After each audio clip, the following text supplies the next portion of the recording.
This is Dr. James Howard, Director of the Academy, and you are listening to the Academy's Developing Practice podcast.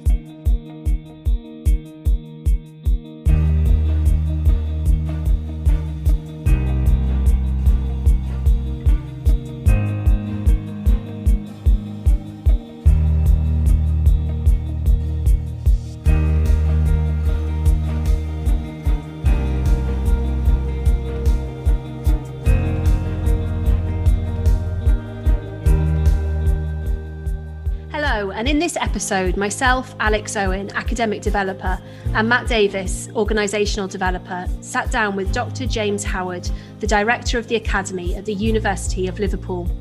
We discussed how to make sense of a hybrid university environment and some of the challenges we'll face as we embed new ways of working. James, we're really pleased to be speaking to you today. Before we start, can you tell us a little bit about your background and how you've arrived at the position you're in today? Hi, it's great to join you on this award-winning podcast. So in terms of my background, was initially in philosophy. I did a PhD in Lancaster that was sponsored by the Guardian Media Group on routine behaviours and self-identity and the appropriation of technology. From that point on, from sort of 1998, 99, I was teaching undergraduate and postgraduate programmes in applied social science and cultural theory, and applied research and consultancy, but I moved on really to do a lot of organizational project roles. So working with learning technology, for instance, there was the HEA e-learning benchmarking exercise in the early 2000s, Change Academy, also sponsored by the HEA, really looking at embedding technology enhanced learning into organizational wide processes. As part of that, I was involved in some really huge institutional changes, such as the setting up of the University of Cumbria from three legacy institutions. And that taught me an awful lot around organizational development, which increasingly became my main interest. So I ended up being a senior lecturer in learning and teaching development, working on pedagogy and practice and curriculum design. But increasingly, I found I was working with leaders and leadership teams, coaching, facilitating, doing that sort of traditional organizational developer bit of being the honest broker, which isn't always massively popular, but is important. So I worked on loads of strategic projects, moved to being a senior lecturer and then a principal lecturer in leadership and organizational development, and eventually became deputy head of the Centre for Learning of Teaching and then interim head of the Centre for Development and Enhancement of Professional Practice at Cumbria. Throughout all of that, I mean, it's fair to say that my main interest was probably in entrepreneurial leadership in higher education. I moved back to Lancaster University at that point as the head of organisation and educational development.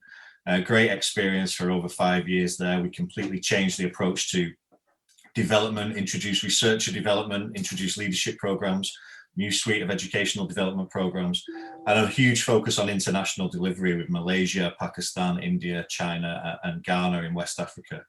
So there were some real high points there for me personally, professionally working at Lancaster as we climbed the league tables. So for instance, being the lead and the principal author of Lancaster's Gold TEF submission alongside the PVC education and some other brilliant colleagues was a real high point. So throughout all of that, it's probably worth mentioning that I continued to work on a consultancy model and did various international projects, which really expanded my own experience and my own knowledge. So including working for British Council funded projects in Saudi, with Afghan university leaders in Dubai, with school heads in Abu Dhabi. And I've done lots of independent consultancy, the last one being writing a leadership program for American Airlines, which I delivered in Dallas at their kind of in-house university. So that all came to a head with leaving Lancaster to join Liverpool to establish the Academy as a new service focused on practice development, where I get to work with great colleagues like you two. Fantastic. So lots of experience there in terms of drawing together your academic background, your PhD, looking at routine behaviours, and then more latterly your leadership experience. Can you tell us what is it that really draws you to this field that you're working in? I think I've got a genuine interest in people, and I'm trying to help people as much as possible to sort of excel in the roles that they have within higher education. I think when you get into higher education in the first instance, it is vocational. We are driven by wanting to support students and develop learning. And I think gradually I saw that my most effective way of doing that was by supporting the staff that support the students. I think there's also just a natural element in this that I love problem solving. And what greater problem is there than kind of the organizational development of a university, given how varied and rich and dynamic they are as institutions. So I've always been drawn to that aspect of how can we make things better. Do you think as developers, that's something that we really need? So that's one of the key reasons why Matt and I set up this podcast, was because we wanted to really cheer other people on and to highlight the great practice that was taking place. Do you think you need that to be a developer? Yeah, I think it's a fundamental aspect of development, whether that's organizational development or academic development. I think we take great pleasure in other people's success. One of the things that we really like to do, as with this podcast, is to celebrate those stories, those individual stories, those team stories, and really maximize the value of those great bits of practice that people engage in. I think that's fundamental to development. It's certainly something that always drives me when you're looking for your daily motivation, particularly at the current time. What's going to get us out of bed and keep us engaged and interested? It's those kinds of stories that motivate me. That's great. Can I just take you back to your time in Lancaster? You talked about becoming the leader of that development unit, and then obviously there was an increase in the rankings. How closely linked do you see the enhancement of development to the increase of the ranking in the league table? Well, I mean, obviously, I'm probably slightly biased in terms of my response there, but I think, joking aside, I think it's probably works slightly differently. I think universities and any organisation that invests a great deal of attention and focus on development, which create that kind of fertile environment for development, inevitably are the organisations that also seem to do well. Now, whether there's a causal link between those two things, we can discuss it and analyse. I suspect there is, but it's about the environment in which you operate. Leadership teams that support development, as ours at Liverpool do, tend to be the ones that are open to new ideas, that are willing to try new things, that support the time that staff need to develop their practice. And that inevitably means that, your teaching's effective, your professional services are more effective, the leadership culture is stronger and more vibrant. So I think there is a connection between them, but it's symbolic of a sort of a wider culture within the organisation. Just bringing us right up to the present day then, obviously the impact of COVID-19 has been far-reaching in our personal and professional lives. And then the university has done a great deal of work on the hybrid active learning. So obviously that's our main sort of topic of discussion for today's podcast. Could you perhaps summarise this approach and how it has shaped your thoughts on hybrid practice more generally? Yes, of course. I mean, as you say, a huge amount of work has been undertaken to develop hybrid active learning. It's been a monumental effort by colleagues across the university. It's important to recognise that the move to hybrid active learning is a longer term process. And what we currently see is the move to gradually embed the core principles of hybrid active learning into our approach to curriculum design, teaching delivery, assessment, and so on, as we respond to the challenges of COVID. But to put it simply for our purposes, hybrid active learning is a model of education which draws on face-to-face and online modes of teaching, maximising the benefits of each to ensure that we provide our students with really high-class opportunities for learning, while simultaneously responding to the challenges brought about by the pandemic, in particular those challenges being our ability to utilise on-campus spaces and resources. So clearly at the current time, we see this hybrid approach leaning heavily towards, what we might call online learning, given the current restrictions. But within online learning, we still have the blend between synchronous and asynchronous delivery. And throughout all of this work, we have a real focus on reflection on what are the most effective ways to support student learning. And it's that last point, I think, that presents the key aspect of hybrid active learning. That is the importance of decision-making that those using the models need to deploy. So selecting the appropriate mode, form, and content in relation to the learning objectives and the desired educational outcomes. And I think that's perhaps where we can broaden the discussion. While the hybrid active learning model relates to teaching practice, teaching doesn't happen in a vacuum and is part of a wider university ecosystem. And as such, it's become clear that all of us within the organisation and indeed the sector, whatever our role and function, are now confronted by the need to reflect on, to rethink and to adjust our practice within the realities of what we might call a hybrid university environment.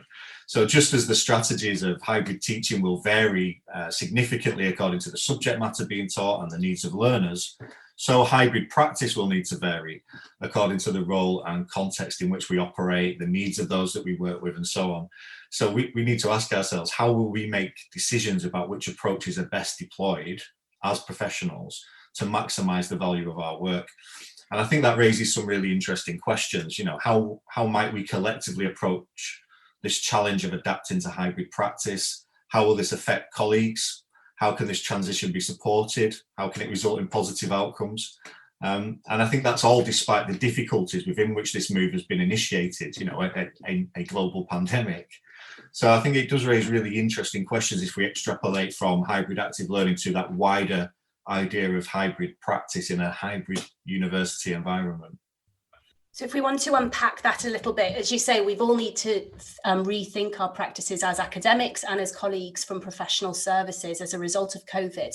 But what are some of those implications of this new environment for colleagues in non-teaching roles specifically across the university?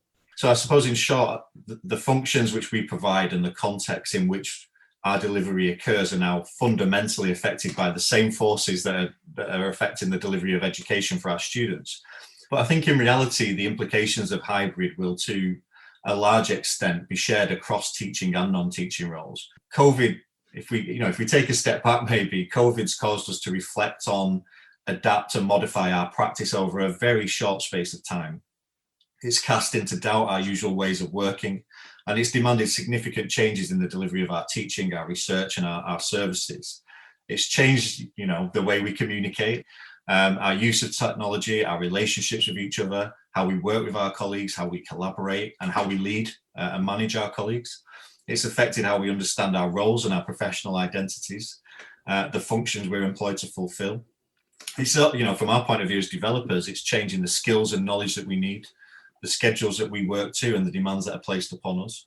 And it continues to change, and this is really interesting for me, I think, perhaps harking back to my PhD, but it continues to change our relationship to and our assumptions about home, work, and the distinction between the two. How we interact with our family, our friends, our colleagues, and the spaces in which everyday life is played out, including work. I think it's asking new sort of critically important questions about how we support staff and student well-being, mental health, wider health and safety. And it's also really importantly challenging the ways in which we consider issues of equality and diversity and inclusivity.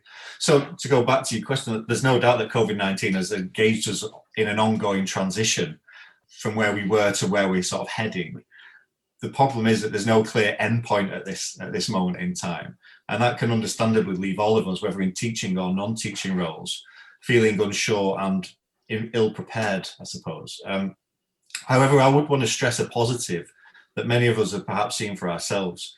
This transition from our previous way of working also brings with it new opportunities to reflect on and to develop our practice. But I personally think that locating our own agency within all of this change can help us to take control and to make sense of it. It's interesting, you touched on equality and diversity in your response there. Do you think that these changes to our ways of working have affected staff equally? Or do you see the differing impacts in different areas and for particular groups of staff? Yeah, I think this is such an important question, and it's one that we're looking at in the university through a number of different avenues, not least the RISE project, which colleagues might have heard about, which we'll talk more about in the coming weeks. But if we take a step back first and then perhaps get to the question, I think there's an interesting sort of lead into it. So from what we've discussed already, it's clear that what we are all experiencing is a fundamental shift in what we might define as the normative practices, the routines, the activities, the expectations and assumptions about our professional lives. So the norms that we took for granted even back in March this year have been disrupted and disturbed by what was an unforeseen set of circumstances. And it's true to say that much of what we thought we knew is now questioned and uncertain, and that's understandably really uncomfortable for many of us, myself included. So I think we're confronted by what we might define or view as a wild set of practices and technologies that we previously not part of our working lives. And what we're trying to do now is domesticate those untamed forces and ways of working so that they work for us. So we're trying to naturalize these new hybrid forms of practice and create new norms associated with our roles and our functions and our professional identities. But it's really important that we recognise that the impact of COVID, as you say in your question, will differ between individuals and teams, and because their norms differed, their lived experience and professional experience differed. So we can't work on the basis that of everyone being affected in the same way, or assume that everyone has experienced the changes equally and has been able to respond in uniform and planned ways. Real working life is far more complicated and messier than that, isn't it? So I'd argue that, and I have argued elsewhere, that COVID has provided a lens through which we can more clearly see existing inequalities, how they've been exacerbated in the current situation, such as, the time that one has available, the multiple responsibilities that are placed on individuals according to who they are and their lived reality.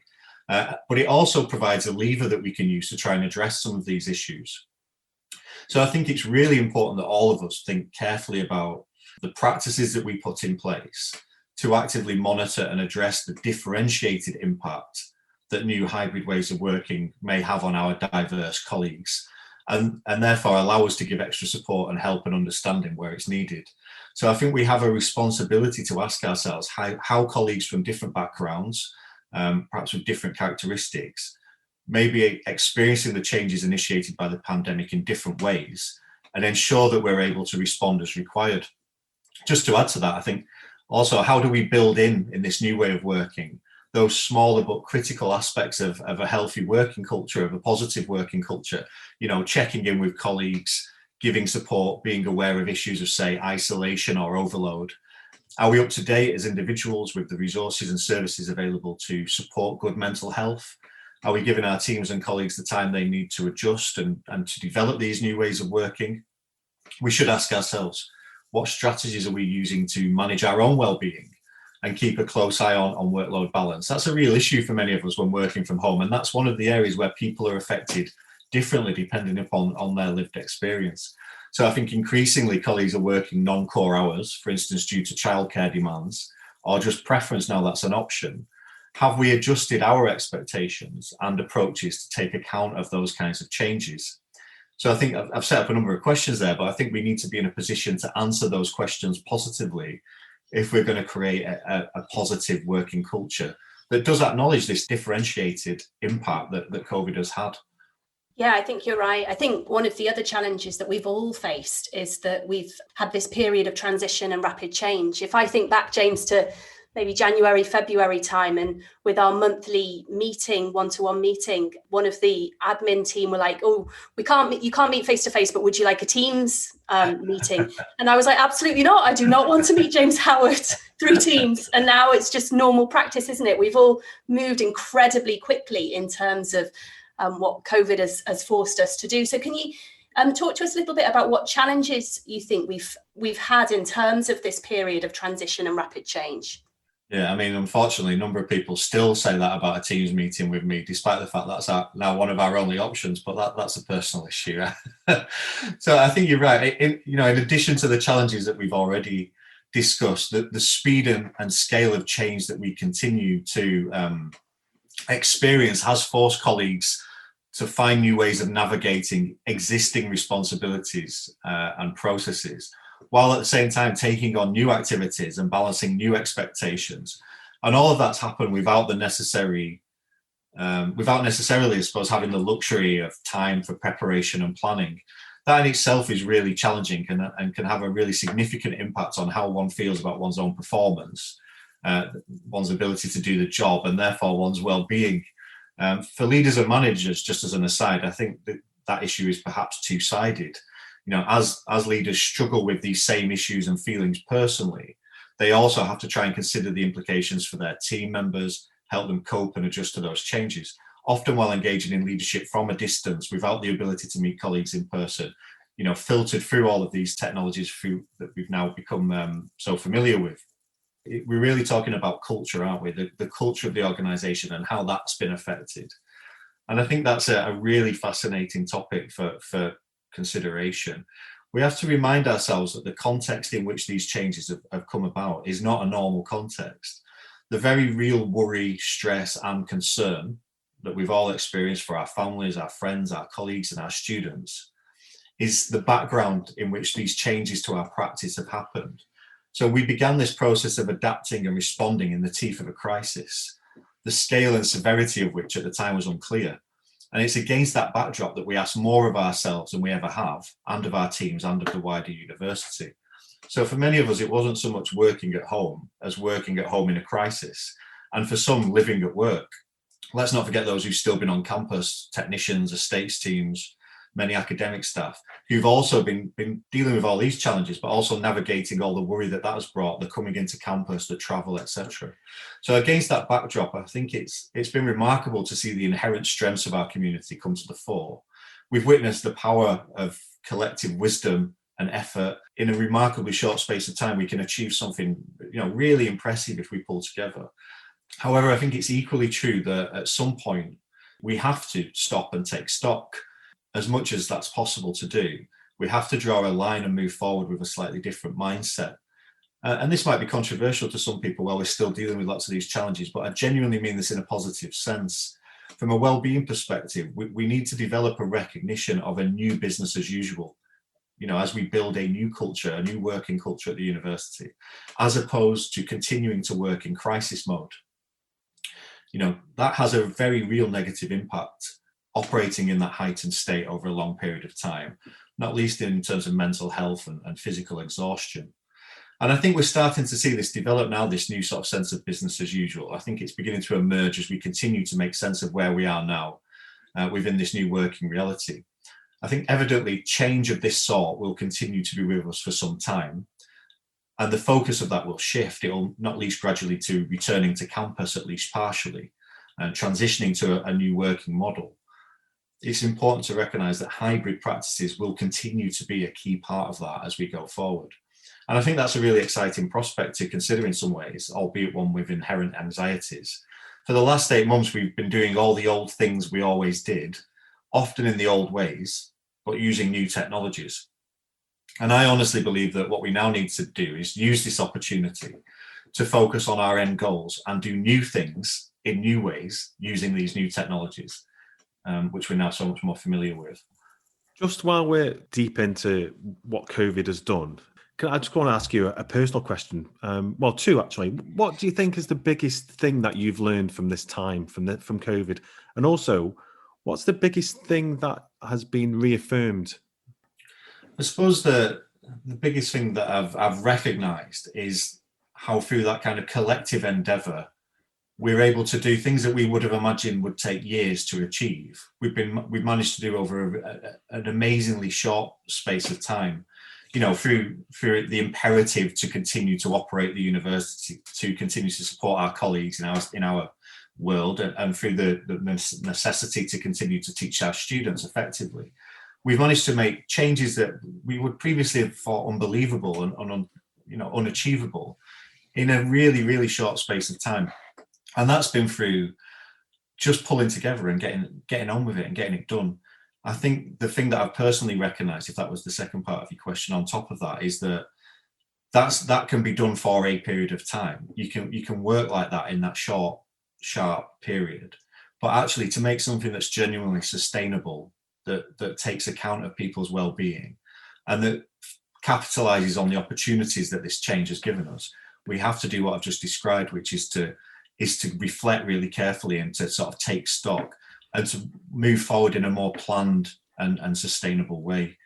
You can achieve an awful lot in dire straits, in crisis, as we did, but at some point you have to then create a positive view of the future that you then work towards realising, as opposed to continuing to be kind of almost on the back foot, as everybody necessarily was in response to COVID. Yeah, that's so true.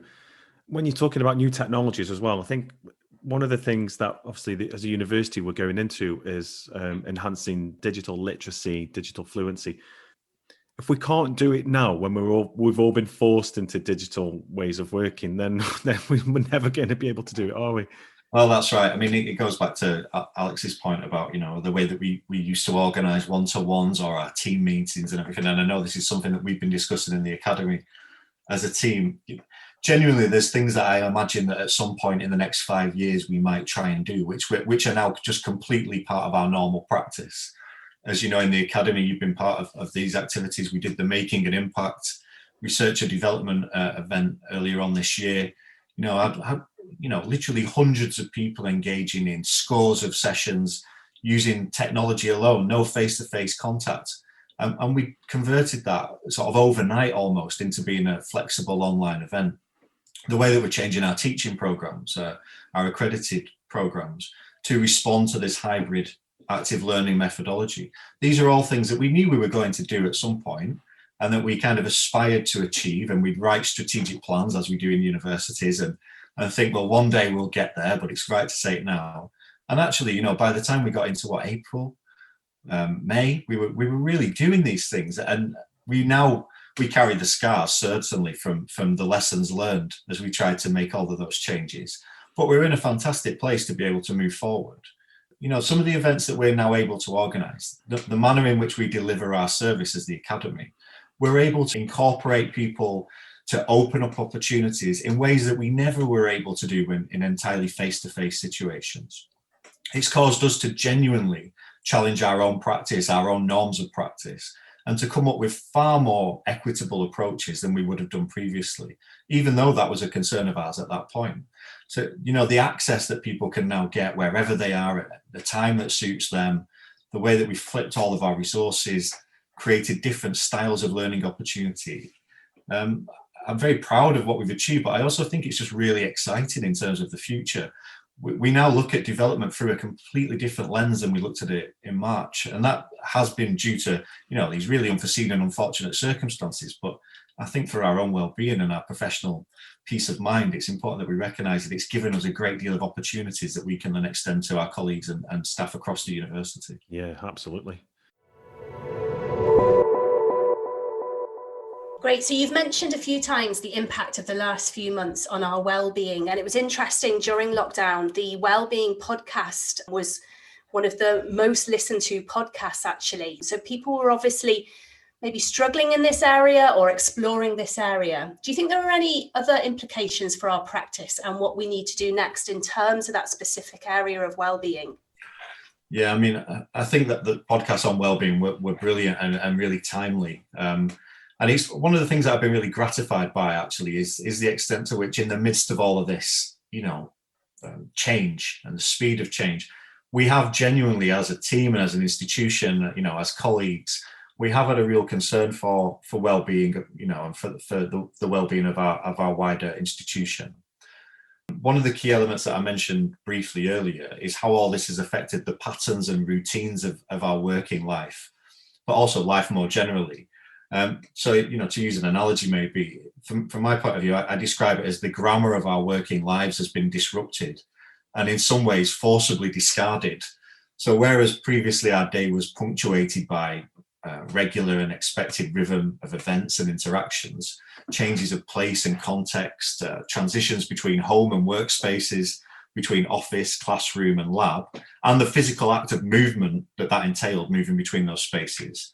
Now, many of us sit in a single space, as I certainly do, with no interaction other than online. So in a way, the punctuation and the sort of the syntax of our daily working experience is gone. So for instance, the commute is a really clear example, isn't it?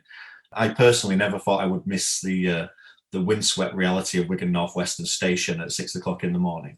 But the commute did at least provide a sort of a clear transition point between working and non-working time. However late the train or however bad the traffic jam, it functioned as a time to decompress, to switch between what we might call a work mindset and a home mindset. Similarly, that chance conversation in the kitchen whilst making a brew or in the coffee shop at lunch, that all of those things provided a change of pace and a change of gear, which for many of us no longer exists. So these everyday encounters and movements were symbols of normality, of our ontological security from a philosophy point of view. And until we replace them, until we actively develop a new grammar that effectively punctuates and structures our working lives, I think we may well begin to, continue to feel slightly off kilter. So working out how we do that, how we genuinely embed a new sense of normality into our working practices, will clearly be both an individual task and one that requires, again, the collective wisdom of our wider community. But I've no doubt that we can achieve that if we work together. It's an interesting one to consider though. Why do feelings still feel strange? Why do I still not feel quite at ease? Even though, as we've said, we're now really used to working in this way. And from my perspective, it is some of those extraneous things that were just part of our lived reality that we've not yet replicated in this new way of working that we're currently experiencing. No, we certainly haven't. I don't miss the windswept crew station at 7 o'clock in the morning. Oh, come on. But yeah, the decompression on the way home is definitely something that is missing now. I guess we're all doing a similar thing. Like, I'm in my kitchen, I switch my laptop off 5:30, and then I immediately walk across to the kettle and make a brew, start making tea. There's no gap in between at all. And it's strange because there's not that time to think about what's happened during the day and just to put it in some sort of order. So yeah, that's definitely missing. Yeah, I think it is that. It's kind of, you would naturally, not necessarily consciously, but subconsciously, I think in those times, those spaces that we had in the day, even, walking through campus, seeing all the life and vibrancy of campus and our students and colleagues, walking between offices or between teaching classrooms or meetings. All of those spaces in everyday life gave us time to even subconsciously filter the events of the day, to kind of place things in our schema of priorities, to work out what we were going to think about next, to make a mental note of something that we'd pick up or follow up later. And to some extent, what we find ourselves in now, if we're not careful, is a routine whereby we're moving directly from one meeting on the hour to the next meeting 1 minute past the hour. And almost the time to process, which is such an important part of intellectual activity, that making sense of, that synthesis process, has kind of been has been the thing that we've lost. And that's, really problematic for the kinds of roles that we all do and that colleagues in universities obviously engage in. So I think we are duty bound as individuals to find the spaces in our days to do that activity. And I think we as developers and as part of the organizational teams are duty bound to help other people to do that as well. I think it's important though that we don't pretend we've just got the answer. Yeah. And what works for some people in their lived reality won't work for other people in theirs. Again, we come back to that differentiated impact bit. But we should be giving people the space to think about their solutions and giving them the support to work out ways of providing those gaps and those spaces in their daily life. We've got to find a kind of a new working reality that adjusts and makes sense of how we are now and where we are now. And that isn't one which is just Zoom meeting to team meeting to Zoom meeting. You make the point about that, turning the laptop off or closing the laptop case and going and making a brew, and all of a sudden you're home and you're expected to just be in home mode.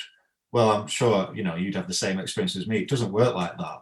And that can cause tensions, let's face it, Yeah. So I think for our general well-being, it's really, really important that we give ourselves the opportunity to individually and collectively think about how we make this work in a sustainable way, whilst taking a really clear view on well-being as part of that.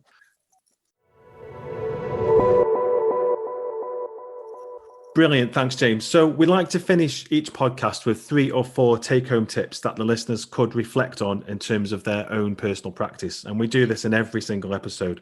So if you could give us a few tips or thoughts to reflect on in relation to how we can reflect on and adapt and modify our practice to respond authentically to our new situation, what would they be? Okay, that's an interesting one in terms of those takeaways, and it's something that I always enjoy in the podcast. So I'm very much feeling the pressure in relation to coming up with those bite-sized takeaways. But, in seriousness, I think there probably are a couple of things that I've said that I would just restate or stress, just because they're things that I've been considering as I think about my own practice and trying to encourage the Academy and others to think about. So perhaps the first point would be that one around doing new things in new ways with new tools, rather than continuing to do old things in old ways with new tools. I think we need to genuinely reflect on what we're doing, why we're doing it in the ways that we are, and make sure that that practice makes sense in the new reality of work that we find ourselves in. Perhaps the second one following on from that would be to stress the importance of focusing on the objective we're working to and identifying the best method or tool or form of interaction to get us there. So are the ways we're working aligned to what we're trying to achieve? Do they respond to the full range of options available? That's at the heart of hybrid practice, of hybrid teaching. And I think it provides a real opportunity for all of us as we reflect on our practice. And I think finally, I suppose the most important takeaway from me, based in working with so many staff throughout this period, is just simply give yourself a break. We all need to give ourselves credit for having survived this ongoing transition, and give ourselves and those around us a break, both literally, give people time, and metaphorically, give people patience and a chance. Now more than ever, it's really important that we are kind to ourselves and to each other. I think compassion and patience are so important and powerful when everything around us is changing so fast and so much is being asked of staff and students. Brilliant. Great tips. Thanks for your time today, James. It's been great to speak to you. Yeah, thank you.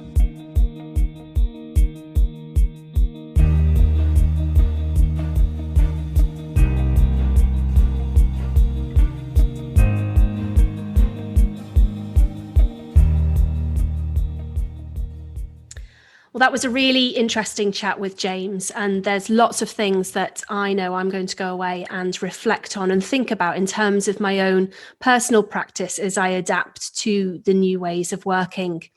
He talked about the impact of COVID and the resulting hybrid environment and the effect that that's had on all staff. He also reminded us that we need to recognise that even though every member of staff will have been impacted, that impact will be different across individuals. I thought it was really interesting what he said about how COVID's provided a lens for us to see more clearly some of the existing inequalities. But it's also provided a lever for us to start to address some of the issues. And for me, and in my practice, I really want to think about that in terms of how we can use this new situation to start to address some of the inequalities that we see in higher education. Yeah, absolutely. He also talked about some challenges. Some of those challenges were for us as developers to do new things with new ways, with new tools, rather than just trying to do the old things in old ways with new tools. And I think that's something that we really need to reflect on, to see what we're doing to ensure that it works in the new way of working. Yeah, absolutely. Well, there's lots there for us to think about and to reflect on. If you'd like to take your thinking further, we've added some resources to the website on a specific podcast reading list, which you can access at liverpool.ac.uk/the-academy/podcast. And also do let us know what you thought of the episode. You can tweet us at LiveUniAcademy, and you can also find us at eLearnerMatt or at Alexandra_Owen on Twitter. And we're really grateful for those who have taken the time to either rate or review our show in your podcast provider's app. So if you are an Apple user, please do take the time to review our show, as it really will help others find us. Bye for now.